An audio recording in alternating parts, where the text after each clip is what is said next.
Today we're creating a character using a random prompt table.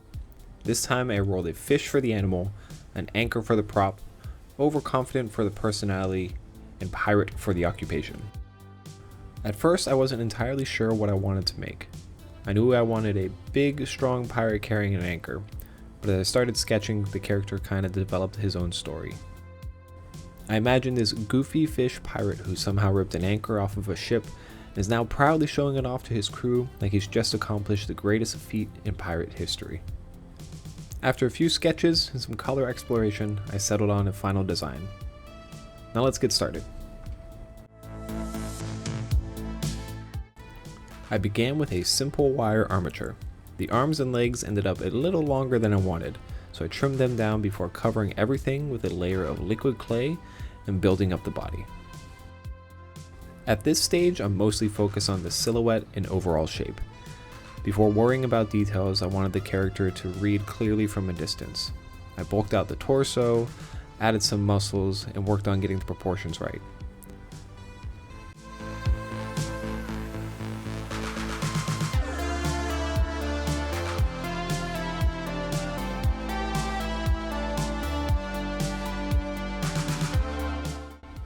Somewhere along the way though, he ended up a lot beefier than he was in the original sketch. Apparently life at sea has been treating him pretty well.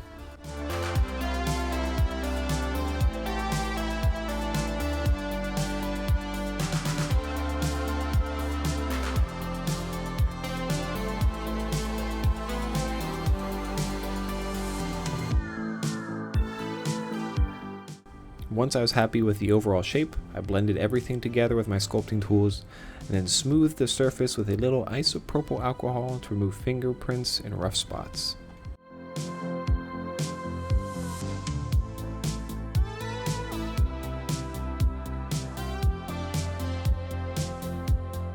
With the base body finished, I started adding clothing and accessories. The first boot went on, which immediately made me realize the pants needed a little more texture. I used one of my sculpting tools to roll in a simple fabric pattern, and then added a sash around his waist.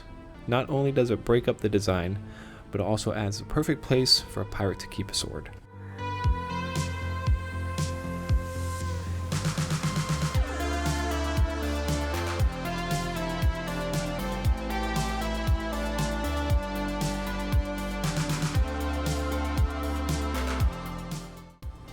Next, I added some sleeves and details around the shirt.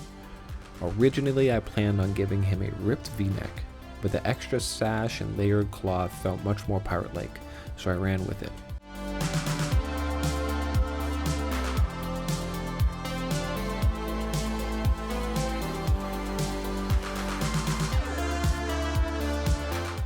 Of course, no pirate is complete without a peg leg, so I very professionally amputated one of his feet and replaced it with a wooden peg leg.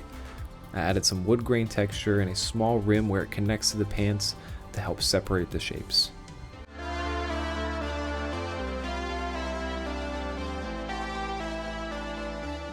From there, I moved on to the tail. To keep it sturdy, I built the core from aluminum foil before covering it with clay. It actually took a few attempts before I found a shape I liked, but eventually everything came together.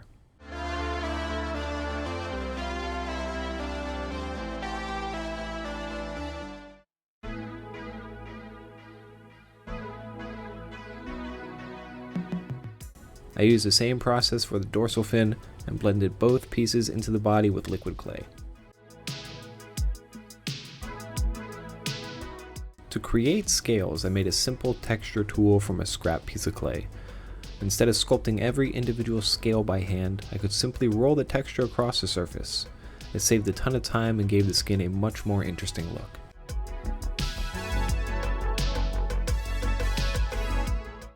With the body finished, it was time to tackle the face. I started with some pre-baked clay eyes and carved out the mouth using an X-Acto knife.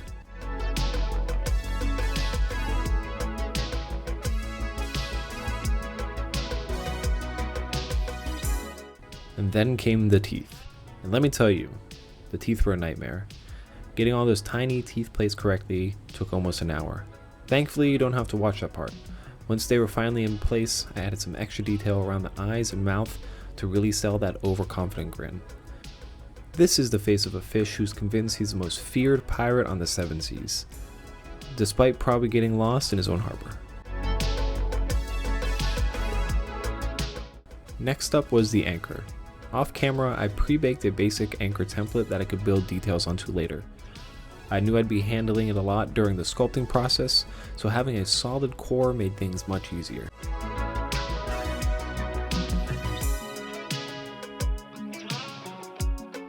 From there, I added decorative details, mirrored them on both sides, and slowly built up the final shape. I lost a fair amount of footage during this process thanks to focus issues and awkward camera angles, which seems to have become a recurring theme in my videos lately, but thankfully, most of it survived.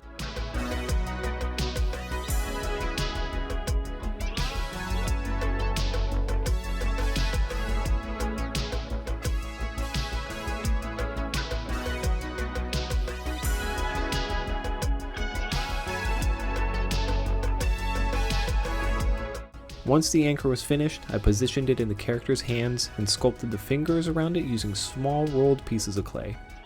It turned out to be much easier than I expected.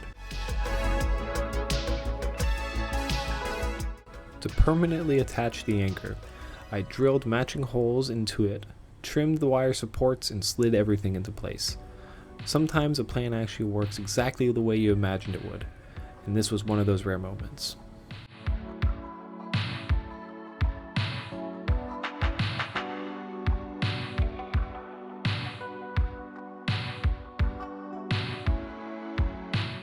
With the sculpting complete, it was time for some baking, a base coat, and of course, some character stats.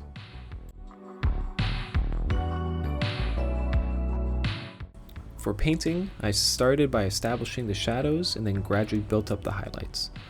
I wanted the light source coming from the left side to create a little extra drama. Looking back, there are a few things I might do differently, but overall, I'm happy with how it turned out.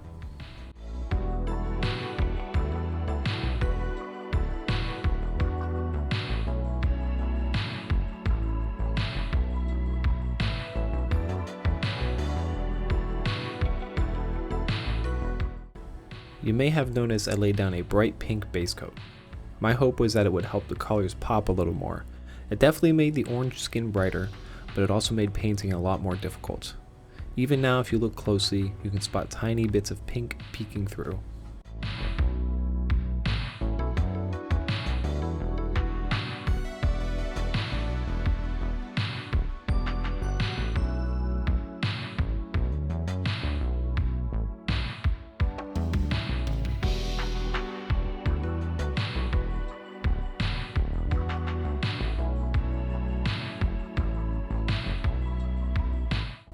Originally, I planned on making him a goldfish, but once I started adding highlights, I really liked the bold orange look.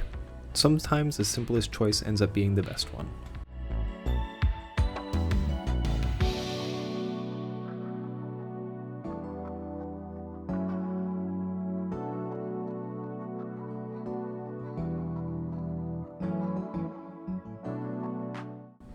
For the teeth, I used a series of off-whites and brighter highlights to make them feel dimensional. I also gave him a gold tooth because every self-respecting pirate needs at least one questionable dental decision.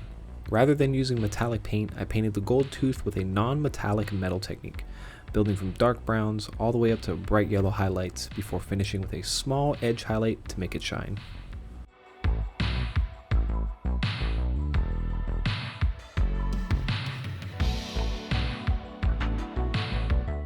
The eyes started with a deep red base, followed by lighter tones and subtle shading to give them some depth.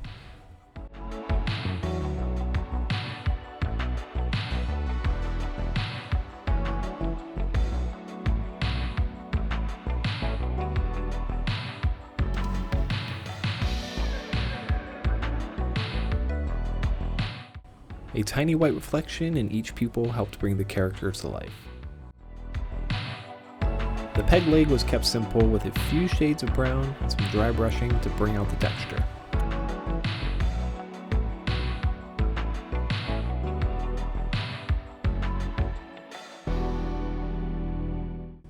For the tail, I used pink tones underneath and finished with a dry orange brushing to tie everything together.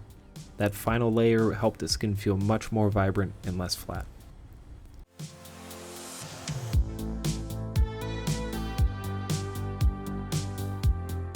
And with that, our fish pirate was finally complete. Whether he actually stole this anchor from a rival ship, rescued it from the depths of the ocean, or simply found it floating nearby is a story that changes every time he tells it. What never changes is his confidence. In his mind, he's already a legendary pirate captain. The rest of the crew may disagree, but don't tell him that.